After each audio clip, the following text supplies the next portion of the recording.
sekarang ini pada situasi bahkan saya kira seluruh dunia ya, koran cetak mengalami satu hal yang perjuangan yang berat. Contoh kedaulatan rakyat itu dari oplah kami yang semula sempat 300.000, sekarang tinggal 21.000, 25.000, 21.000, 20.000. Nah, paling itu. Nah, itu melalui satu degradasi yang luar biasa. Satu hal ketika COVID itu terjadi tambah merosotkan karena mereka takut memegang kertas koran, mereka takut kalau dipegang orang lain bisa menular. Itu COVID itu termasuk pendorong bagaimana orang nggak mau baca itu koran itu.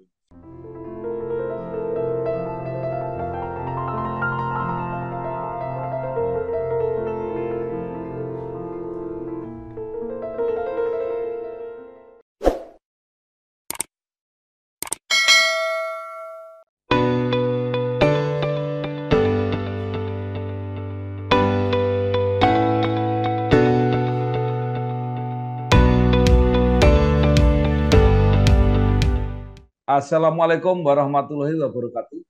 Waalaikumsalam warahmatullahi wabarakatuh.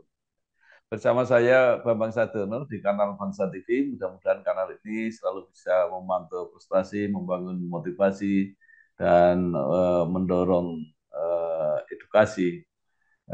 Kami sedang mempersiapkan beberapa video wawancara untuk mengetahui profil media di Indonesia, terutama perjuangan media cetak mempertahankan di tengah perubahan teknologi digital yang banyak menimpa media cetak yang kemudian berhenti terbit di banyak tempat. Nah, saat ini saya sudah bersama dengan Pak Okto Lampito. Beliau adalah pemimpin redaksi Harian Kedaulatan Rakyat, salah satu harian tertua di Indonesia yang saat ini masih bertahan dengan edisi cetaknya. Apa kabar Pak Okto? Baik, Pak Babang, sehat-sehat semua. Iya, iya, luar biasa. Pak Okto ini kelihatannya lama sekali menjabat. Nah, Pak Okto, supaya ada background information ya, artinya ada pengetahuan pemirsa tentang siapa Pak Okto, mungkin Pak Okto bisa bercerita perjalanan karirnya menjadi wartawan sampai saat ini menjadi pemimpin redaksi di Harian Kedaulatan Rakyat. Monggo silakan Pak Okto. Iya, iya terima kasih Pak Babang. Jadi perjalanan saya tentu kami dimulai dari sejak kuliah semester 1 saya sudah harus bekerja. Saya Ya. masuk waktu itu di koran Bernas. Koran Oh, boleh Bernas, benar. iya. Setelah beberapa tahun kemudian saya ditawari untuk bergabung dengan Kedaulatan Rakyat. Saya bersedia dan Ya, koran Bernas sekarang juga sudah tidak terbit lagi, Pak Babang ya, gitu. Nah, ya, sekarang sementara di Kedaulatan Rakyat, alhamdulillah sebagai koran tertua di Indonesia satu-satunya yang terus terbit sekarang. Jadi ya, koran-koran tua di Indonesia yang seusia bahkan sebelumnya Kedaulatan Rakyat ini sudah almarhum. ya, Nah, ya, sehingga itu kemudian kami harus terus karena Kedaulatan Rakyat itu lahir bukan dari sekedar lahir koran, pengen dirikan koran, tapi bagaimana para founding father kita itu mendirikan Kedaulatan Rakyat itu dengan semua eh, keyakinan bahwa ini ya adalah salah satu bahkan satu-satunya waktu itu untuk memberikan informasi kepada rakyat di saat-saat perjuangan. Ketika masyarakat kita itu tidak tahu ini mana nih apa ada informasi apa, radio juga sering ditutup. Kemudian itulah kemudian Kedaulatan Rakyat lahir 27 September 45. Jadi 40 hari mm, setelah proklamasi kemerdekaan. baik. Nah, Pak Okto bisa bercerita suka duka dinamika kedaulatan rakyat di dalam bukan hanya mempertahankan diri, tapi di dalam melayani masyarakat Indonesia khususnya di daerah istimewa Yogyakarta. Iya, Kedaulatan Rakyat ini kebetulan sekarang ini ya dari dulu memang Kedaulatan Rakyat itu muncul tahun 45, kemudian menguasai pasar itu di DIY dan Jawa Tengah Selatan. Jadi kita ketahui waktu itu juga kita harus salut kepada para founding father media karena Ya. untuk makan aja waktu perjuangan itu sulit, tetapi tetap menerbitkan koran. ya, Bagaimana koran itu kemudian mengisi dengan informasi-informasi perjuangan bangsa, membangkitkan semangat ya, untuk rakyat-rakyat kita sehingga kan, kalau kita lihat foto-foto dokumentasi, para pembaca ini nungguin di muka kantor OAKR yang terbit. Kalau ya, sekarang dijual di eceran di koran di mana di maksudnya di jalanan dan sebagainya. Tapi dulu waktu itu kalau kita lihat foto-fotonya bangsa ini pengen tahu apa informasi yang terjadi, mereka mendatangi kantor koran untuk tahu kayak apa sih sekarang ini posisi Indonesia. ya, Itu karena itu tentu suka dukanya sangat menarik ya. ya, Memang saya bergabung sudah pada posisi yang enak memang waktu itu. ya, Tetapi kalau saya lihat kemudian saya menyusun ya, buku tentang perjuangan kedaulatan rakyat dari 45 sampai terakhir tahun 2010 apa ya 2010 itu tentu suka dukanya banyak sekali ya.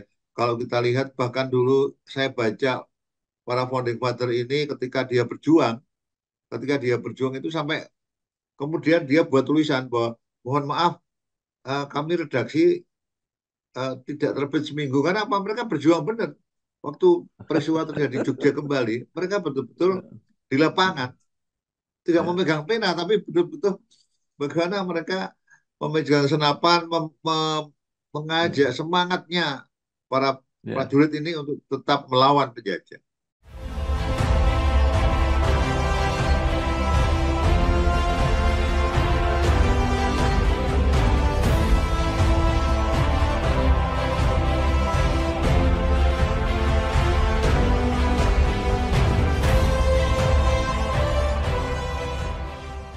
Ya, sekarang di apa tengah situasi bahwa media cetak seolah-olah apa ya mulai ditinggalkan karena ada media digital dan KR masih tetap mempertahankan itu. Nah, bagaimana suka dukanya?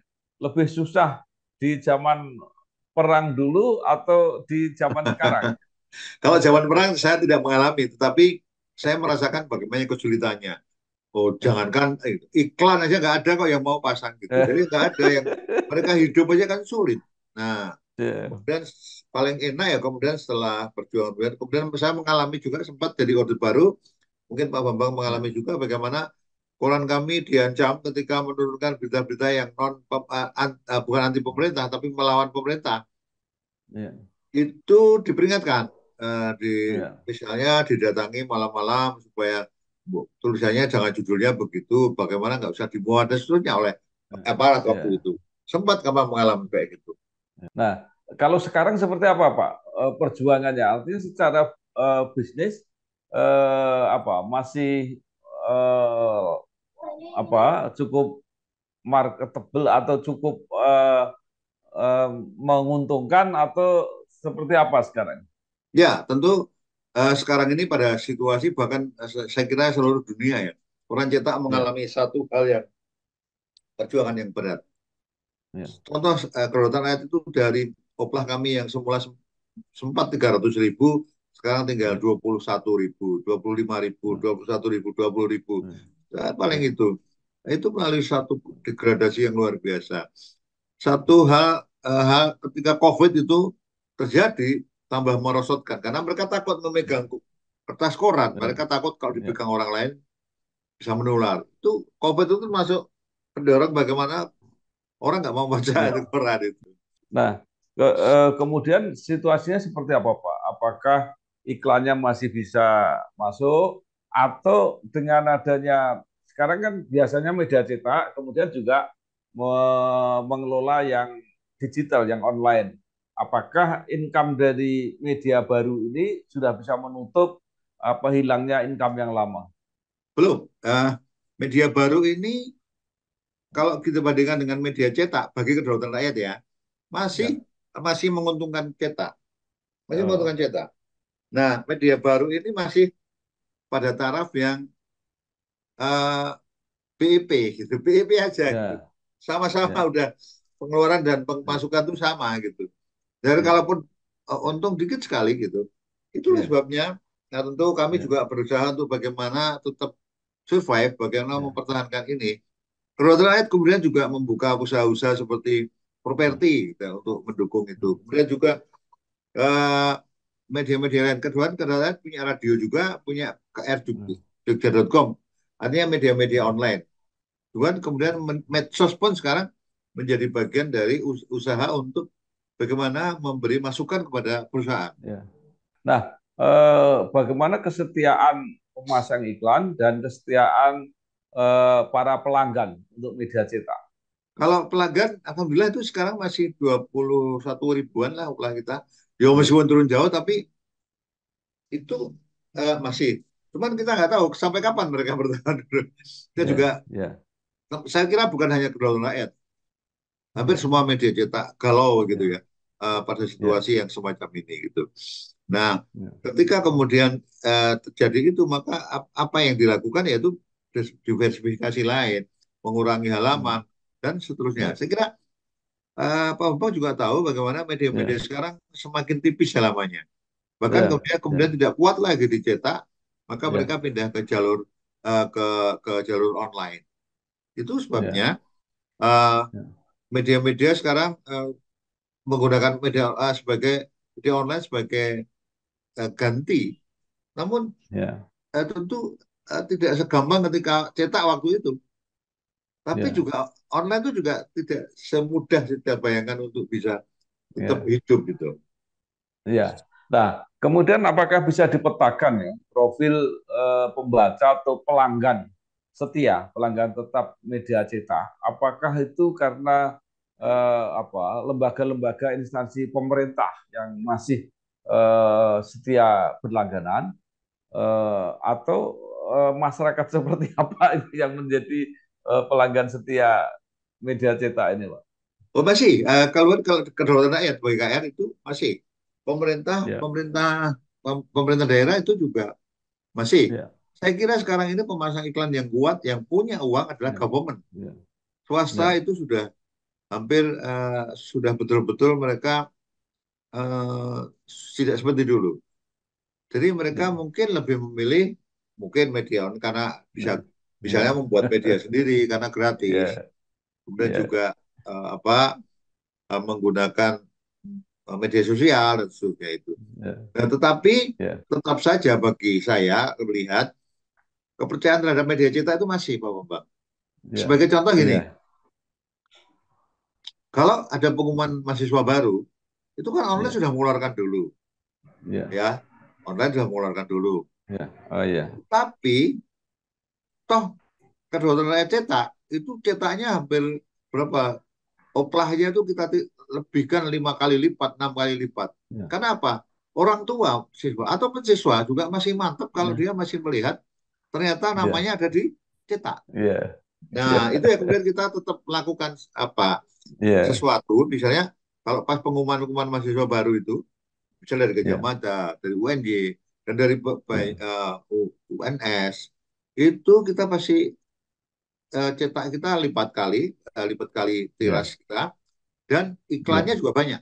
Iklan dari Ya. perguruan tinggi itu banyak.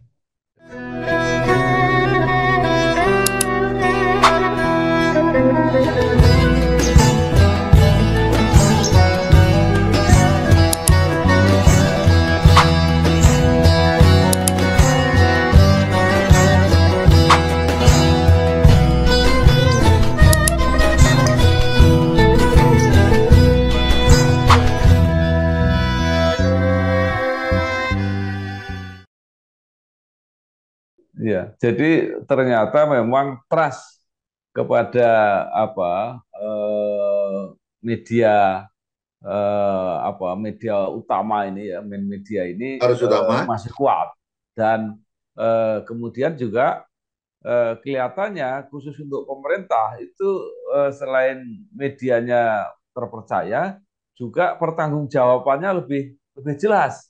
Karena kalau pasang iklan di online itu membuktikannya kan susah kalau untuk membuat laporan. iya betul, Mungkin betul. mungkin mungkin itu ya. Dan Dan segmentasinya mungkin, segmentasi. ya Kalau kita lihat mungkin betul. online tuh mungkin pasang iklan yang penerimaan sekolah SMA mungkin. Iya, bisa juga iya, penerimaan SMP, tapi tetap saja iya, mereka pasang di cetak. Ini pengalaman kami di iya, cetak ya. Tetap iya, saja baik, cetak itu menjadi bagian melihat eh, bener nggak sih gitu. Jadi iya, sebagai apa sebagai betul. eh, Referensi, referensi betul. rujukan, rujukan, ya, Rujukan bener nggak ini? ya, Kalau ada berita benar-benar itu ya, kalau kalau ya, seru itu, tapi cetak ya. kalau belum nggak muat belum tentu mereka percaya. Nah, eh, waktu mungkin menarik karena dukungan pemerintah tadi disebutkan bahwa pemasang iklan terbesar itu sekarang adalah pemerintah. Bagaimana media, khususnya media cetak ini menjaga hubungan dengan pemerintah? Ya, tentu kita harus menjaga hubungan. Tetapi bukan berarti Ya, itu terus anti kritik. Enggak, beberapa kali kita ya, melakukan kritik misalnya soal sampah, ya, pemerintah yang belum mampu ya, mengatasi, dan mungkin soal ya, ada korupsi di pemerintahan. Tetap saja ya, kita memuat.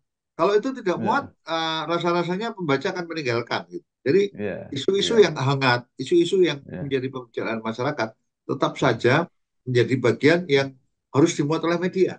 Ya, baik. Nah, sekarang sedang musim-musimnya pilkada di mana-mana.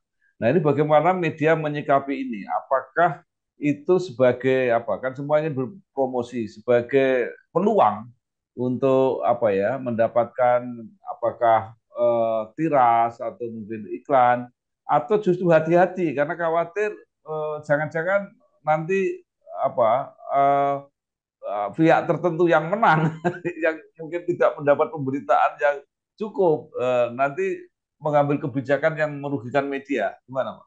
Ya, karena itu kita kesepakatan juga bahwa hal-hal yang berkaitan dengan apa berkaitan dengan pilkada misalnya, tentu awalnya kita harus imbang. Betul, kita jaga keberimbangan. Kita juga belum tahu Ya, seperti kata Pak Bambang. Siapa tahu ya, yang kita serang kita kemudian kita nggak kita muat malah menang. ya, Sehingga dia bisa nggak bersahabat. Kita harus membina ya, persahabatan, kita harus membina hubungan baik, akses yang baik dengan semua calon. ya, Nah, kalaupun kemudian mereka masang iklan, ya silakan kita dengan senang hati. Karena ada aturannya ya, kan, oleh KPU ya, diminta untuk tidak asal pasang. Kita juga hati-hati ya, misalnya seseorang memasang eh, dengan apa, misalnya menjadi sebenarnya itu iklan misalnya gitu. Kita juga harus hati-hati karena ya, diperingatkan benar oleh kita pernah ya. kecolongan misalnya, kemudian diperingatkan oleh Bawaslu. Misalnya gitu. Hmm. Sekarang apa teman-teman media cetak ini yang diharapkan dari kebijakan eh, pemerintah yang kira-kira bisa bukan membantu tapi memberi peluang supaya media terutama cetak ini tetap eksis. Ya, tentu yang pertama kemarin Pak Jokowi sudah pemerintah sudah menaikkan undang-undang publisher right ya, tapi itu juga Ya, masih belum seluruhnya bisa menyentuh seluruhnya. ya, Nah, tentu kita berharap pajak gitu ya. Pak, kalau kita ya, itu kan dipajakin semuanya ya, mulai dari ya, kertas sampai apa gitu, pajaknya ya, kuat gitu. Sampai kemudian saat jadi koran juga pajaknya kuat. Sampai menulis pun harus dipajakin gitu. Nah, ya, itu sebabnya kita berharap pemerintah juga sangat bijaksana ya, untuk melihat supaya hal-hal yang begitu bisa mendukung inilah beliau mendukung tetap media cetak tetap eksis gitu. Saya kira itu ya ya, dan kemudian ya, juga baik. kalau menurut saya juga pemerintah juga harus tahu ya bagi-bagi iklan lah dengan media cetak yang tentu saja media cetak yang ini ya Pak Bambang ya yang bonafide Ya, dalam arti sudah diakui oleh Dewan Pers. ya, Kira ya, jangan kemudian media abal-abal itu ya, nggak mendidik media. ya, iya. Kalau kalau di Jogja jangan sampai terlewat kedaulatan rakyat lah kira-kira begitu. Betul, betul, betul.